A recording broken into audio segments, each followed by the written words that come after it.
नमस्कार दर्शकों, मैं केजीएम टीवी में यशिका जैन आपका बहुत बहुत स्वागत करती हूं। आज हमारे साथ मौजूद हैं वार्ड 14 के सब्जी मंडी किदवई नगर के पार्षद जो कि निर्दलीय लड़े हैं और 2 बार जनता की बहुमत से जीते हैं।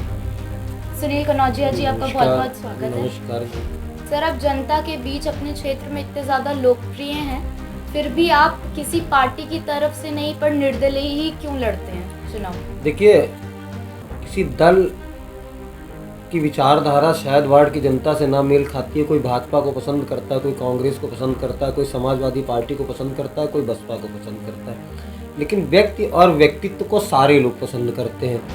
क्योंकि मैं पिछली बार 2012 में एक दल से लड़ा था, उसके बाद 2017 मैंने महसूस किया कि दलों की बंदिशों के बीच में नहीं रहना है, क्योंकि मैं स्वतंत्र रूप से काम करना चाहता था जनता के बीच में, और मुझे किसी दल की बंदिश बर्दाश्त नहीं थी।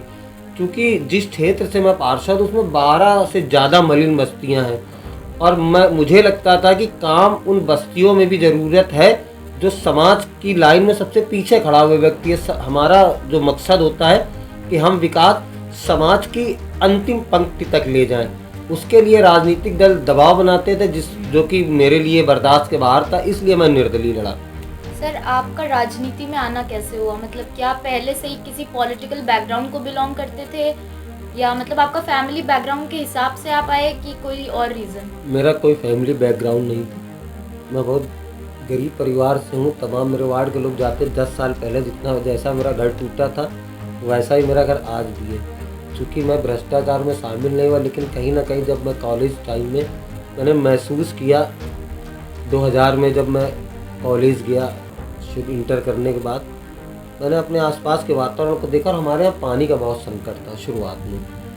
और हम लोग साइकिल पर जो रिफाइंड वाले प्लास्टिक के डब्बे होते हैं, हम लोग उसको टांग कर 1-1 किलोमीटर दूर से पानी लेने जाते थे। कोई बोलने वाला नहीं था, तो मुझे लगा कि किसी न किसी को तो आगे आना पड़ेगा। तो मेरी 5-7-8-10 दोस्तों की एक टीम थी जो हमारे साथ रहती थी। हम लोग कॉलेज जाते थे, स्कूल जाते थे, पार्क में मैच खेलते थे, लेकिन कहीं ना कहीं लगा कि किसी ना किसी को तो आगे बढ़ना पड़ेगा।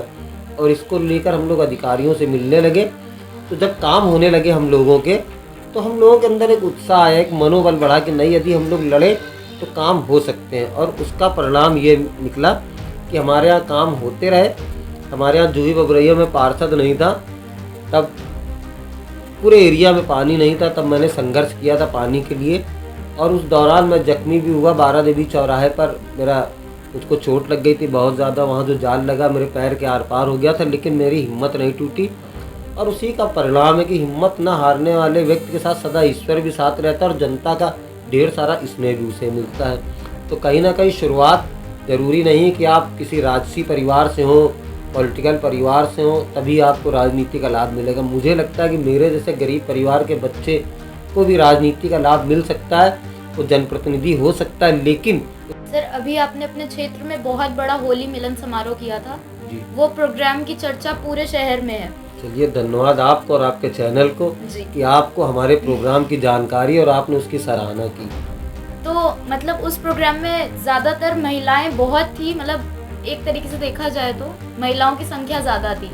तो क्या आप महिला सपोर्टर आपके मतलब ज़्यादा हैं, या किस प्रकार आपने महिलाओं की ज़्यादा मदद की है किसी मुद्दे से रिलेटेड? देखिए, मैं महिलाओं के स्नेह की बात बता दूं। पुरुष काम पर जाता है, व्यापार करता है, नौकरी करता है, लेकिन जो महिलाएं होती हैं वो मूलभूत समस्याओं से जूझती हैं। पानी उनको भरना है, राशन कार्ड नहीं है उनको जूझना है, नाली भरी है उनको जूझना है। तो मैंने घर घर जाकर 15 सालों में महिलाओं की समस्या को जाना, उनके लिए संघर्ष किया। उस समस्याओं का निदान का लाभ पुरुष भी लेता है, लेकिन चूंकि घर की जो महिलाएं होती है, जो गृहिणी होती है, वो सबसे ज़्यादा जूझती हैं। और मुझे लगता है कि उनको लेके चलना हमारे लिए कहीं ना कहीं लाभदायक है और उनके लिए भी लाभदायक है, क्योंकि किसी मुद्दे पर बात रखने के लिए वो लगातार, और महिलाओं को हमेशा मुखर भी होना चाहिए। घर के अंदर की महिलाओं को मैंने बाहर निकालना शुरू किया। मैंने उनको ये दिखाया कि आप अपने हक के लिए लड़ो, अपनी समस्याओं के लिए मेरा सहयोग दो और अपनी बात रखो। मैं जहाँ भी महिलाओं को ले जाके मैंने प्रदर्शन किया, जहाँ भी मैंने आंदोलन किया, वहाँ मेरे बोलने से पहले मेरे वार्ड की महिलाओं ने मुखरता से, प्रमुखता से अपनी बात रखी। जब वो अपनी बात रखती तो मुझे बहुत खुशी होती। मुझे ये लगता है कि मैंने कुछ ऐसा किया कि महिलाओं को घर के अंदर की चार दीवारी में ना बंद रखते हुए उनको बाहर की दुनिया से रूबरू कराया और उनको इतना मुखर बनाया कि आज वो अपने हक के लिए लड़ सकती हैं। जो कोविड का समय रहा, काफ़ी मुश्किलों भरा रहा, उस टाइम पर आपने जनता की सेवा कैसे करी? कोविड काल के दौरान मैं एक ऐसा इकलौता पार्षद था जिसके खाते में 70,000 रुपये थे और 1 लाख रुपए अपने संपन्न और व्यापारी मित्रों से लेकर राशन पहुंचाने का कार्य किया। कच्चा राशन बंटवाया, पक्का राशन बंटवाया, उसमें तमाम सारे लोगों को संतुष्ट किया। चिकित्सा के लिए लोगों को आर्थिक मदद की, ऐसे ऐसे बुजुर्गों की मदद की जहां मुझे लगता था कि ये लेबर तबके का जो व्यक्ति था उसके पास दवा के पैसे नहीं थे, सब्जियों के पैसे नहीं थे, तो कहीं ना कहीं उन चीज़ों को मुहैया कराया। क्योंकि वो एक ऐसा समय था जो कोई नहीं चाहता कि वो समय वापस आए। मैं इकलौता ऐसा पार्षद था कि सैनिटाइज़र खुद लेके मैं करता था। मैंने सैनिटाइज़र का बॉक्स खरीदा, नगर निगम से सैनिटाइज़र लेता था और घर घर जाके मैंने किया, क्योंकि मुझे लगता था कि हमारा वार्ड यदि सुरक्षित है, हमारा वार्ड यदि भूखा नहीं सोएगा, तो उसका कहीं ना कहीं सबसे ज़्यादा संतुष्टि और सबसे ज़्यादा सुख मुझे मिलेगा। आप जैसे किसी पार्टी के हिसाब से नहीं चलते हैं, आप निर्दलीय हैं और इसी हिसाब से जीते हैं, तो आपको कोई प्रॉब्लम भी आती होगी जैसे फंडिंग वगैरह में, क्योंकि जितने भी नगर निगम में अभी हैं पार्षद वो सब सत्ता के हैं या फिर विपक्ष के हैं, तो उसमें आपको कितनी दिक्कतें आती हैं? देखिए, यदि आपका कॉन्फिडेंस मजबूत है, आपको जानकारी, आप काम कराना चाहते हैं, तो दुनिया की कोई भी ताकत जनता से जुड़े मुद्दों को उठाने में नहीं रोक सकती, उनका काम कराने में नहीं रोक सकती है। मैं आपको बताना चाहता हूं कि इन 5 सालों में 2017 से लेकर 2023 तक जल संस्थान से काम कराने में प्रतिवर्ष लगातार हर वर्ष 1 नंबर पे हूँ। कानपुर शहर में जल संस्थान में बहुत ज़्यादा से ज़्यादा 12-13 करोड़ के काम पूरे वार्डों में 110 वार्डों में कराएंगे। उससे उलट मेरा एक सिंगल ऐसा अकेला वार्ड है जहां अकेले एक वार्ड में 8 करोड़ का काम 5 साल में हुआ है, जो कि अपने आप में बहुत बड़ी उपलब्धि है। हमारे ओ ब्लॉक सब्जी मंडी में 5 करोड़ 16 लाख रुपए के काम अभी भी चल रहे हैं, जो कि जल संस्थान से चल रहे हैं। और नगर निगम में इस साल 1 नंबर पे हूँ। मैंने 5 सालों में 18 करोड़ रुपए का काम नगर निगम से कराया है। एक अनुमानित निधि एक विधायक की, एक सांसद की 1 करोड़ से लेकर 3 करोड़ होती है। यदि उनकी भी निधि जोड़ ली जाए तो कहीं ना कहीं संघर्ष के माध्यम से, जनता के आशीर्वाद से और जानकारी के आधार पे मैं इतनी बड़ी धनराशि से विकास कार्य करा पाया।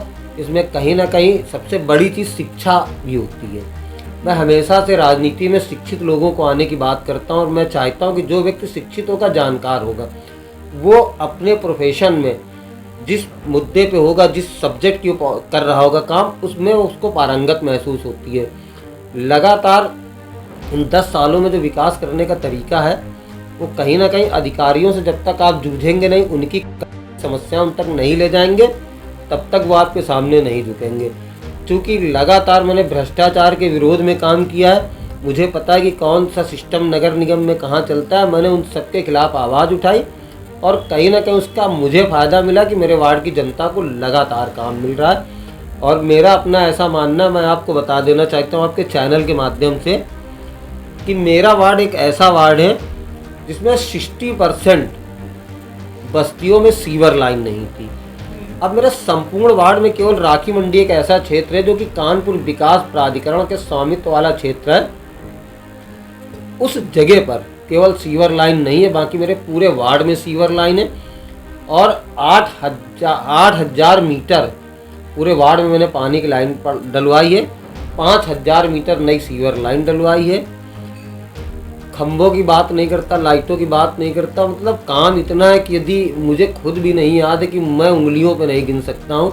उसके लिए कई पन्ने बर्बाद करने पड़ेंगे, तब मैं आपको बता पाऊँगा कि मैंने कितना काम कराया है। मेरे पूरे वार्ड में शहर में किसी ने नहीं किया होगा। वो उन हैंडपंपों को मैंने चिन्हित किया जिसको जल संस्थान ने कह दिया था कि ये रिबोर की स्थिति में खराब पड़ेंगे। मैंने 10 सालों में 33 ऐसे हैंडपैप जो रिबोर की स्थिति में खराब पड़े थे, मैंने अपने पैसे से उसमें बोगी चलवा के उसमें समर की मोटर डलवाई, जिसका लाभ घर की महिलाओं को सबसे ज़्यादा मिल रहा है, क्योंकि जब पुरुष चले जाते हैं तो उसके बाद पानी की आवश्यकता बहुत होती है और इसके बाद वो पूरे दिन चलता है तो वो अपनी मनमर्जी से जब चाहे तब पानी भर सकती है, अपना घरेलू काम कर सकती हैं। अभी कानपुर में जब स्ट्राइक हुई थी विद्युत की, पूरे यूपी में हुई थी, तो मैंने जनरेटर लगाकर अपने पैसे से जनरेटर लगाया, उसमें डीजल भराया और उसको घूम घूम के लोगों को पानी भराया।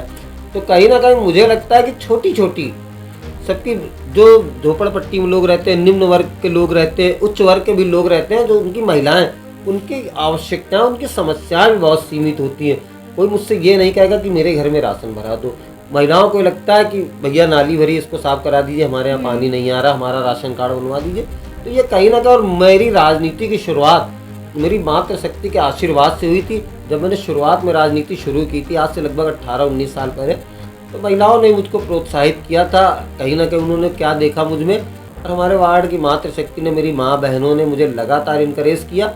और इसी का कारण है कि मैं अपनी तारीफ कोई नहीं कर सकता, लेकिन मुझे लगता है कि जितना ज़्यादा मातृशक्ति का आशीर्वाद मुझे प्राप्त है, कानपुर शहर के किसी पार्षद को नहीं प्राप्त होगा, कानपुर शहर के किसी नेता को नहीं प्राप्त होगा। कड़ी में हो, सही मेहनत के साथ हो, और सभी लोग चाहते हैं कि उसका जनप्रतिनिधि एक आम जनमानस की तरह हो, परिवार की तरह उसकी फीलिंग्स को समझे और परिवार की तरह वो रहे।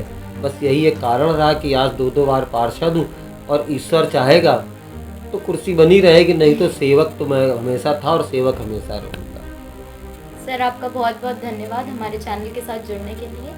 आपको भी कोटि कोटि धन्यवाद कि आप लगातार मेरे कार्यक्रमों को देखती हैं, और समाज सेवा से जुड़े मेरे कार्यों को देखने के लिए मैं आपको धन्यवाद करता हूँ, आपके चैनल को धन्यवाद करता हूँ। जी।